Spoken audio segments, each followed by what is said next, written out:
So good day everyone. So my lesson is our report is all about lesson 9, writing materials by Rafi Shaikh. Yeah. So writing materials definition of term. First term is an anachronism. It refers to something wrong in time, in place. This means that the forger has trouble matching the paper, ink, or written materials to the exact date it was supposed to have been written. So, ang anachronism is ang word nga ma-describe nato ani kay out of his time or mga old fashion ana nga mga word. So example dili ka lang mga acronym kanang dili mao sa iyahang original na ay something wrong ana nga paper or kuan na ay by trouble matching or ang mga forger kay na ay trouble matching ana nga paper na sila mali nga nabuhat ana. So anachronism kanang dili mao sa iyahang original mo na siya ang out of his time. So next kay paper, these are the sheets of interlaced fiber, usually cellulose fiber from plants but sometimes from clothes, rag, or other fibrous materials that is formed by pulping the fibers and causing to filt or mat to form a solid surface. So paper mo na siyang papel.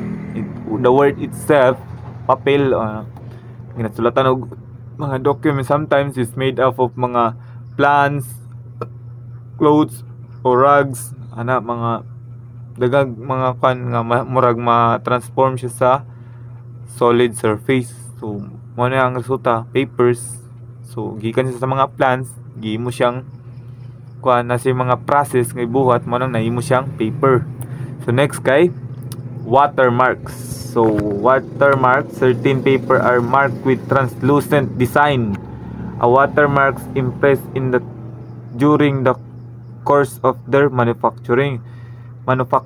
So ang watermarks ginabutan ni sa example ani kinaasa kwarta. Ang watermarks sa kwarta. So makita ra ni imo siya sa transmitted light kung naay transmitted light. So murag kan siyang translucent design sa usa ka documents. Dili nimo siya basta-basta maklaro kung dili pa nimo siya itutok sa hayag. Mo na ang watermarks. Next kay writing materials. Any materials used primarily for writing or recording such as paper, cardboard, board, papers, macrono paper, etc. So sa word itself nga writing materials, so any primarily nga pwede nimo magamit to record or to write the documents, either paper, cardboard, pwede nyo masulatan na siya. Next kay writing materials writing materials in question documents. The common probable question on the paper is age, whether the actual age of the papers corresponds with the aligned date of preparation of the question documents. So ang kaniyang question documents mo ni siya ang kanang nakakondriya kung ang question on paper is it age, if align ba o correspond ba sa paper ang date nga nakabutang dito kay ang mga ang mga investigator about ani mga question documents investigator nato nga sorry kuan nila kung ang kuan age ba sa paper kay match sa nakasulat sa documents. Ano siya ang question documents mga. So muna ang mga kasagaran gina-examine diya sa question documents. Next kay historical development. Papyrus. This came into use about 3,500 BC. Sorry. Palestine, Syria, and Southern Europe used to pit soft foggy tissue of the stem of the seeds grass like herb cap papyrus to make written materials known as papyrus. So ang papyrus guys kay mo ni siya ang usa siya ka plants in ancient time to make paper. Ano yung ginagamit sa una katong pagbuhat og papel. So in 3500 BC. So some trivia ning papyrus, the word paper comes from papyrus, which is the paper plant or paper made from it. So ang word nga paper diri gikuha sa papyrus. So ang papyrus kaya usa ni siya ka plants in ancient time ang ginagamit nila to make paper gikan sa plants. So sita parchment, writing materials made from skin of animals, primarily of the sheep, calves, or goat, was probably developed in the Middle East more or less contemporaneously with papyrus. It came into the wide use only in the 2nd century BC in the city of Pergamum in Anatolia. Ano siya? So ang parchments kay ang papyrus kay made of plants, tapos ang parchment ang kalahinan nila kay ang parchment kay made of skin of animals, primarily of sheep, calves, or goats. Ano siya ang ginabuhat nga parchment sa ang ginasulatan sa unang nga panahon.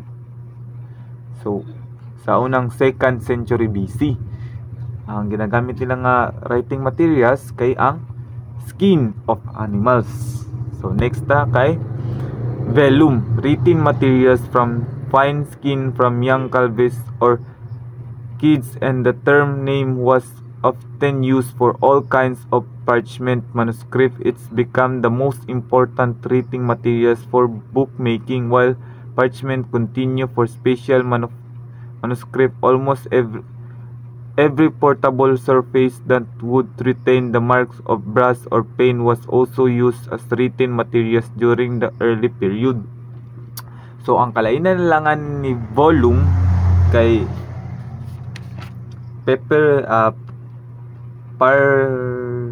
parchment.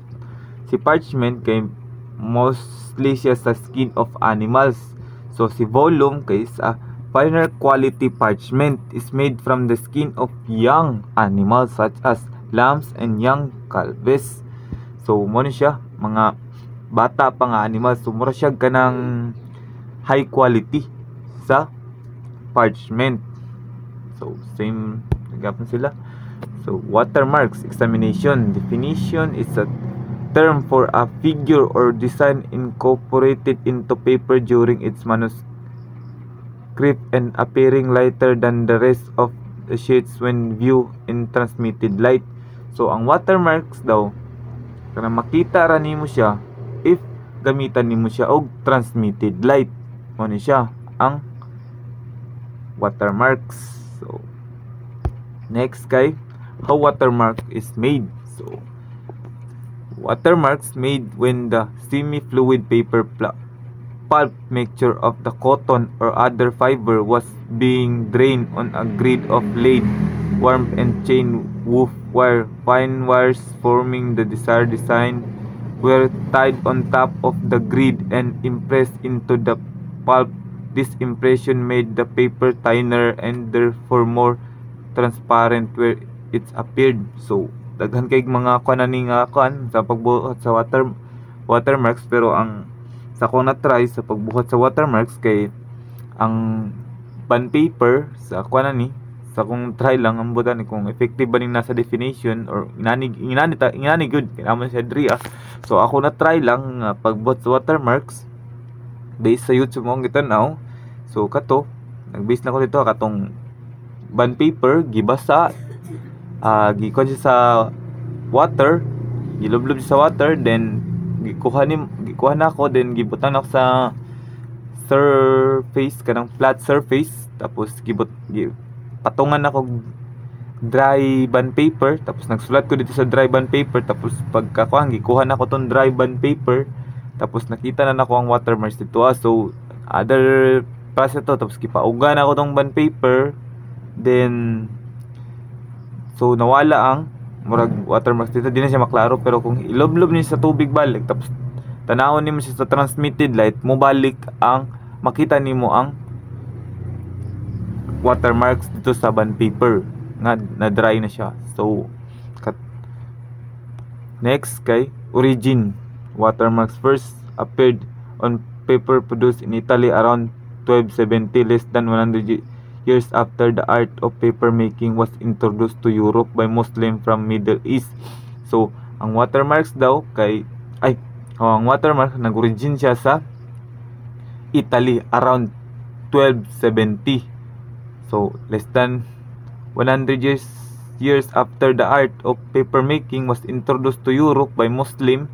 So kanang mga paper making, ang mga Muslim daw nag-introduce sa Middle East early in 19th century siya. So concept of documents age detection through watermarks, sometimes limited, may be placed to the age of the documents by means of watermarks, the earliest known as dating from 1282. Unfortunately, however, not all paper contain watermarks. So ang usa daw sa kwan daw kanang purpose or concept sa watermarks kay to detect the age of the documents in 1282. So unfortunately, however, not all papers contain watermarks. So dili daw tanan paper na ay watermarks. So mao lang tanon, daghang salamat, hoping nga naamin masabtan sa kuang report. So good morning everyone. I am the second reporter. The topic is all about watermark examination. Now, what is watermark? Watermark is a process that involves analyzing and determining its age, size, and quality of a sheet, paper, and other details. So that is watermark. Now, watermark examination definition. It is a term for a figure or design. Figure or design incorporated into paper during its manufactured and appearing lighter than the rest of the sheet. When viewed in transmitted light, the earliest way identifying the date, and this is the watermark examination, it is the earliest way to identifying date of manufacture of the paper is by the watermark, a brand put on the paper of the manufacturers. So watermark examination is example na is kanang mga selyo, ano siya, sa watermark, like kanang ilhanan o diyan nakabutang ang date and date or sa pa uban pang details sa watermark. So how watermark is made? The watermark was made when the semi-fluid paper mixture of cotton or other fibers, it is a mixture of cotton or fibers, was being drained on the grid of lead, wrap, and chain hook wires. So nakita na ko sa picture is katong mga wire gud siya na gagmay na tapos forma siya o ganang unsay gusto niyo forma, like katong ginagaang pagganto kanang mura siya roll mo na siya tawag na dandy roll yung tawag. Fine wires forming the desired design were tied on the top of the grid. So muna siya itong wire and impressed into the pulp. This impression made the paper thinner and therefore more transparent where it appeared. So next is origin. Watermarks first appeared on papers produced in Italy around 1270, less than 100 years. So no. After the art of the paper making was introduced to Europe by Muslims from the Middle East early in 19th century, paper markers began to solder the watermark wires to grid frame, thus ensuring uniformity of impression and aiding the detection of counterfeiting and forgery. So, in 19th century, ginagamit ang watermark lagi ka ng mga document na importante like ka ng ginasundog. And gamit sa watermark is sa mailhan o kuan mo siya, gisundog ba siya, kopya ba siya. Ayan na, like the counterfeiting and forgery. The first British postage stamps of 1840 bore a watermark, but stamps in the United States were not so marked until 1895 when paper began to be machine made. The watermark wiring was simply transferred to the grid cover of Dundee roll. So muna kung yung Dundee roll, like atong sa una pa isang kuan is kanang murag mano-mano lang good. In late 1895 they began to be machine made. So naka-invento na og machine to create a paper and turning cylinder that pass over the paper. So muna siya itong cylinder like itong tuyok mo na siya. Now 4, concept of documents age detection through watermarks. So moto ingon og ang watermarks it can analyze and determine its age and size ug kanang quality the paper. So A, sometimes a limit may be placed to the age of the document by means of watermark, the earliest known dating from 1282. Unfortunately, however, not all papers contain watermarks. So, diba, mo ito yun. Gamit ang watermarks to identify means. Pero, dili tanan papel na butangan o watermark. Siguro magdepende na o sa to na document. It is impressed into the paper by wires on the rollers called Dundee roll. Motong Dundee roll. Like kanang machine na siya nga pataas, then palingin siya. Murol kanang mura siya daganan good just so mag-agi ang papel. That makes the paper, and these designs are changed from time to time. So from mano-mano, from time to time nag-usab, so nag-advance. It's usually watermarks are requested by their owners, manufacturers within the patent office. A present watermark is one of the most reliable means of tracing the age of the paper. However, the questioned document examiner's finding is limited only to the approximate date year of the paper manufactured. So it's only date lang di ay approximate date year ang kaya ma-examine. Pero magdepende siguro sa papel kung saan na siya kadugay. In determining the age of the paper by watermark, it is necessary to ascertain the owner of the watermark is questioned or its manufacturer. F. In the FBI, this is done by checking the reference file of the laboratory. Once the manufacturer is determined, then consideration is given to change in design and defects in individual design. So dire mailhan na makita na o kinsa tong manufacturer like atong tag-iya atong watermark can be changed in design and defects the individual design.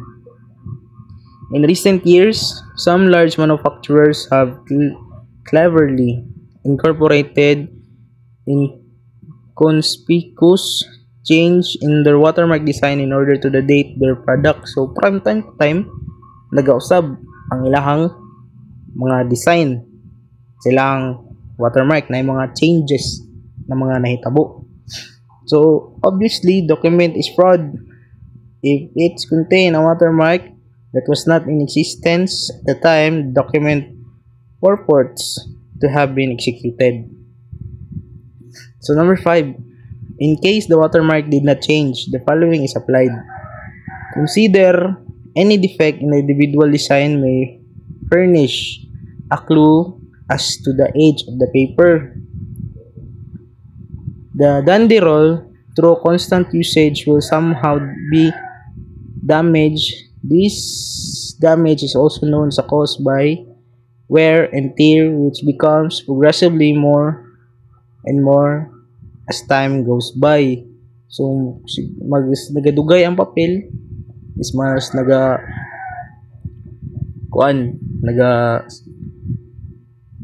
mas dugay or dugay ma-identify the watermarks. Wear and tear becomes progressively more and more time goes by. Damage on the danderol will leave some peculiar markings on the watermark of the paper manufactured or all papers that will pass through the damaged danderol. So dito muagi ang katungkuan sa danderol, so dito makita ang damage, like makita do sa gamit nila na danderol. The investigator, carefully determining the distinct markings caused by the danderol damaged surface, will coordinate with the paper manufacturer regarding if such damage occurred in the danderol use. So, will coordinate with the paper manufacturer regarding sa damage na nahitabo. So next is writing instrument. Writing instrument in early history range from chiseled marks in the stones, stylus pressed into clay, and reeds used to papyrus. Today, instrument for writing include chalk, paint, crayon, pencils, and various types of pens. So, sa late century, ang gamit nila is stones, like itong stylus pressed into clay, and the papyrus. Like, di pa sila mag markings or writing instrument nila. Mao pa na ilang gamit. So, karon kay nag-advance naman, daga na kayo, like chalk, paint, crayon, pencils, and various types of pens. Writing is applied to a surface by adhesion or absorption. When a pencil is pushed against the writing surface, pieces of graphite at the tip of the pencil cling to the paper through adhesion. So, when the pencil is pushed against the writing surface, so dara na mag-create. Huwag ka nang muhagi na siya. And the same principle applies for the charcoal, chalk, and crayons. On the other hand, when ink flows from the pen to the paper, the liquid penetrates. So, pag ana sa ballpen, so itong ink, magawas po siya. Maghinay siya. Magunsay mong ginasulat, mapod na ang mukhaan, magawas. The paper through absorption and dries quickly prevent smearing. Copenhaver 2007. That's all. Thank you. The writing instrument used in question document can reveal considerable information that can also be used in the investigation of crime. This information may include the comparison of different inks, detection of inks that has been erased, or the determination of the date ink were placed on the document. So no, ma-determine kung unsa ka kadugay ang ink siya na nasulat og na erase ba nga na siya. So i-compare siya, no? So kailangan siya i-compare. Sunod, type of paper. Paper making has become a specific process using highly sophisticated equipment. Most paper today is made from wood, palm, and may contain some cotton, and many other different types are manufactured for a variety of uses as enumerated below. So nasa 12 ka example. First, newsprint, the less expensive paper manufactured, composed mostly of ground wood, causing it to discolor easily. High opacity is a result of the empiricity of the wood. So, ang una newsprint. So, mo na siya ang kuan. Una na example, mo na siya ang kuan. So makuha siya sa kuan. Ang pagkuan niya pag-produce so nakuha siya sa mga dagko na mga kahoy. Sunod, number 2, offset. Uncoated paper that usually contain fillers and additives, bleach, and size to resist water. More expensive than newsprint. Used for the publication of book, catalog sheet, lost leaf, insert, and tablet paper. So ang offset magamit siya dito sa kuan sa mga publication of books. So diya siya magamit. Sunod, number 3, bond paper. So diya makuha na to no ang bond paper kay mao din natang ginagamit sa kung natay pa mga pangbuhatan ng mga activity. Originally used to print stock and bonds. Popular in the modern business of office.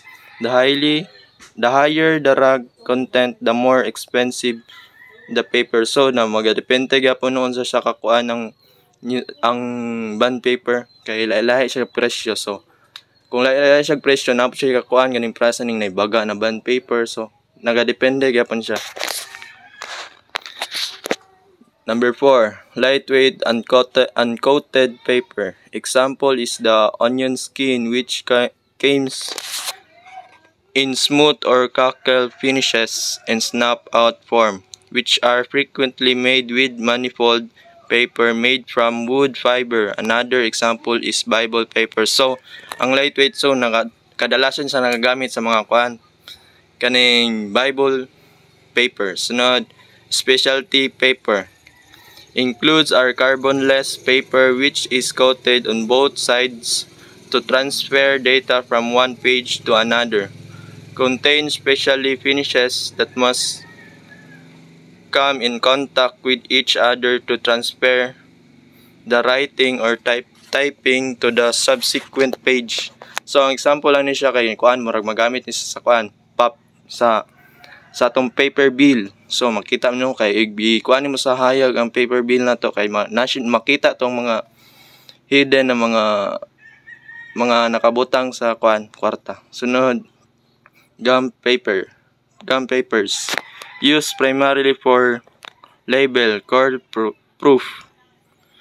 Number 7, text paper, the most expensive uncoated paper because of its superior grade.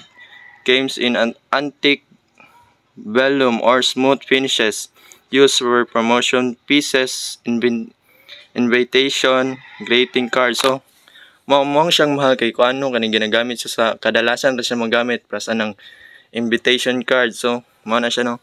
Number 8, coated paper goes through several layers of coating, some of which are dull coated to cut down the glare, used primarily in textbook publication. So kaning mao ra na siya kapare-kaparehan sa kuan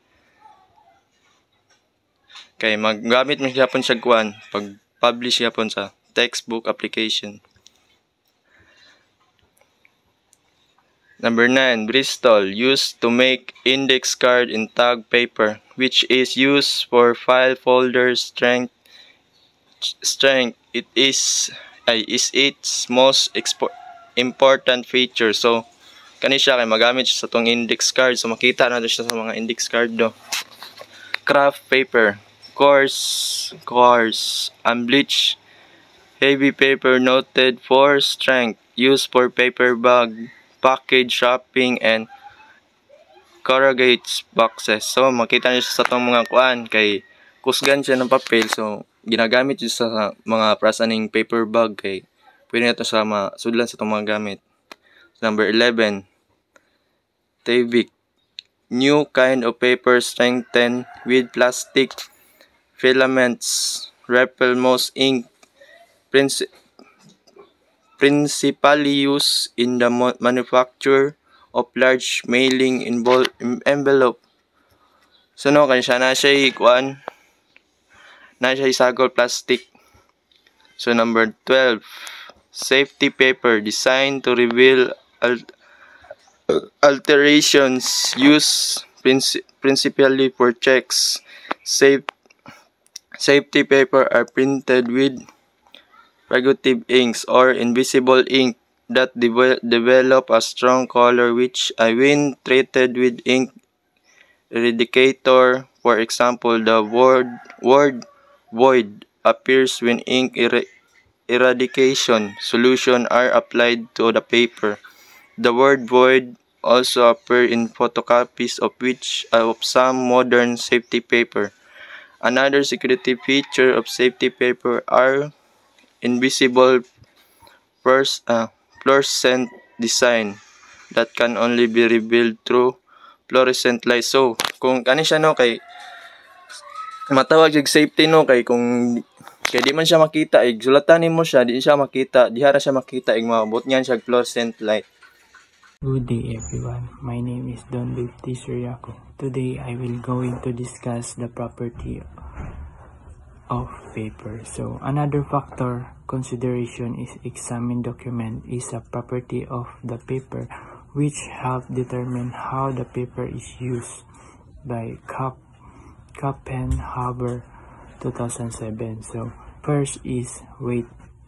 Papers are weighed by the rim. Letterhead stationery is usually 25 pounds per rim. So ang book yun na po siya proper proportion no para mailhan po nato kung nabay gyusab sa book or gikuha na jud siya na proper pounds per rim sa book pa. And next is strength. Paper is categorized by its strength. Strength is measured as a tensile strength or the amount of force parallel to the measure as a tensile strength or the amount of force parallel to the plane of specimen required to produce failure. So, yun ako basa tanan kaning ang strength papers murag na siya atong paper ba niya patungan siya og murag something na ibagay para matest jud nato kung unsa jud katibay ang isa ka papel or dapat natong gamiton nga papel. Next is corrugation. Corrugated paper is used to tensile strength become an important factor. Cardboard box are made of paper that has corrugation which side or are sandwiched between two sheets of heavy craft paper. So itong mura siya og sandwich pagpile no tong nasa babaw and sa napud sa to nga sa pawan siya og kuan murag gibutan siya sa cardboard box are made of papers. 4 is durability. Durability is used to ascertain the durability of books, covers, and edge. Newspaper has short durability while high-quality papers are designed to last very long time. So, durability no, dapat tibay jud ato ang papers bisag kaniman tong papers bisag unsaon na to pagpakli-pakli bisag dugay na dili siya maguba and magisi. So sa thickness, the thickness of papers can be measured of caliper to determine if a substitution has been made in a set of papers. So ang thickness no, so diri na to ma-identify if nang sa page 1 baga siya, page 4 page 2 baga siya, page 3 baga siya, and then pag abot sa page 4 nagnipis siya. So diyan na to mailhan no na siya gi-substitution nga page or na siya giusab kay sa baga dili siya pareho.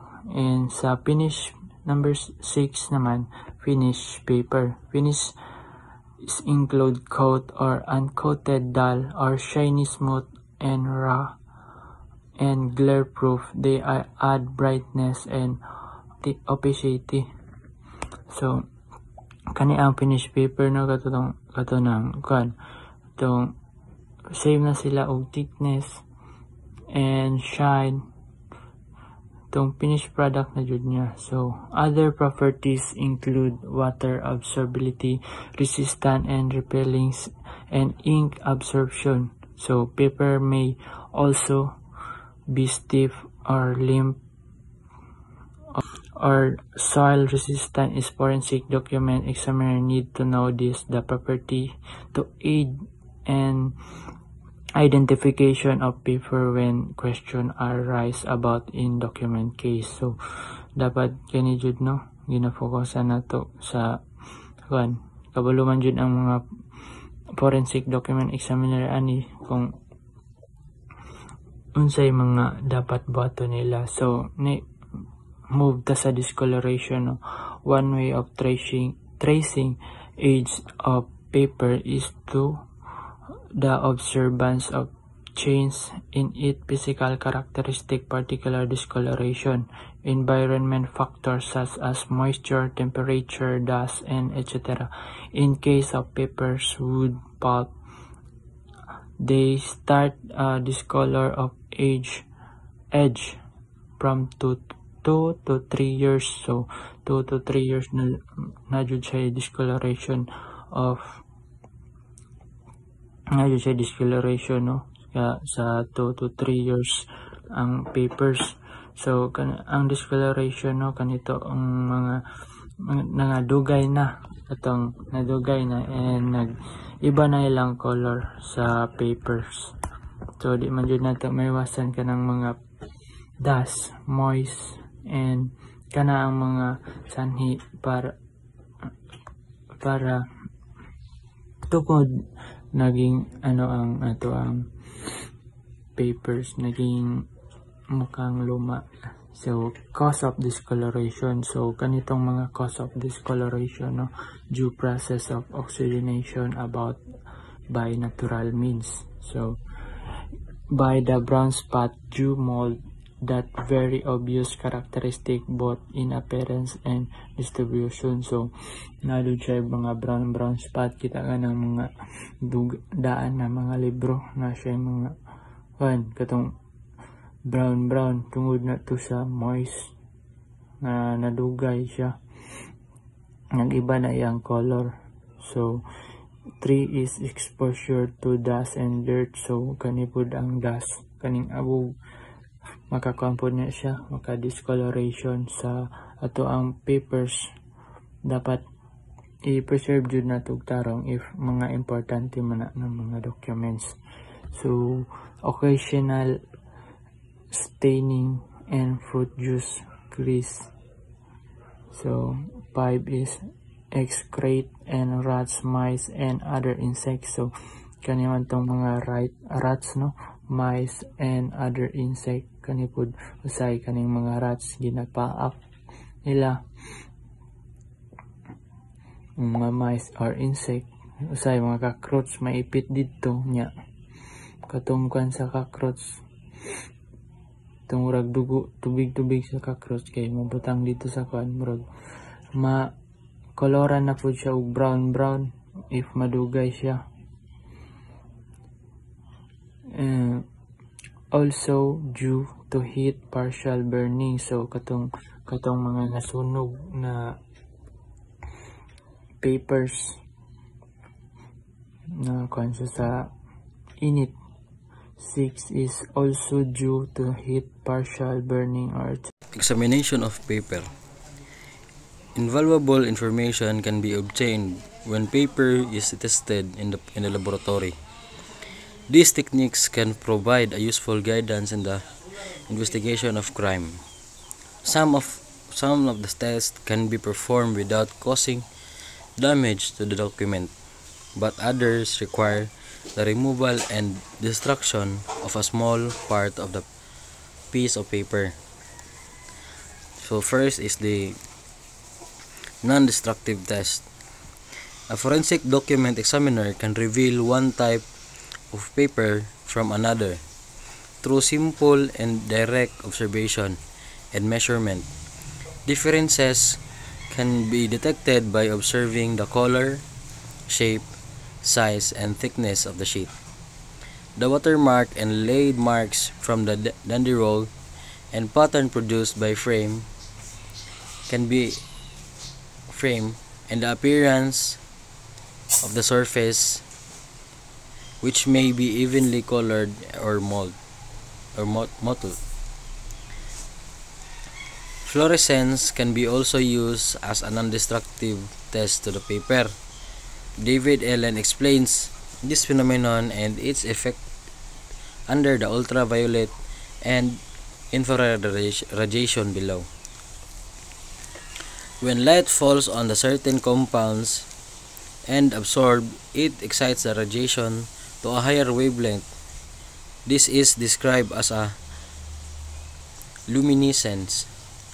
A term is embraces both fluorescence and phosphorescence, from the former term referring to an immediate effect and the latter to one where the emitted light is delayed.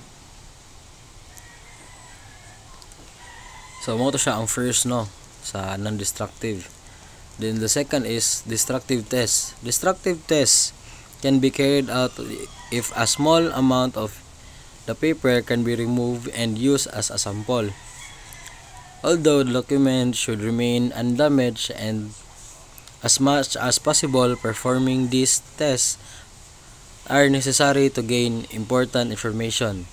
A small amount of paper is usually enough to be able to determine the fiber type, the method of pulping, the dyes present, and the inorganic element of the in the paper.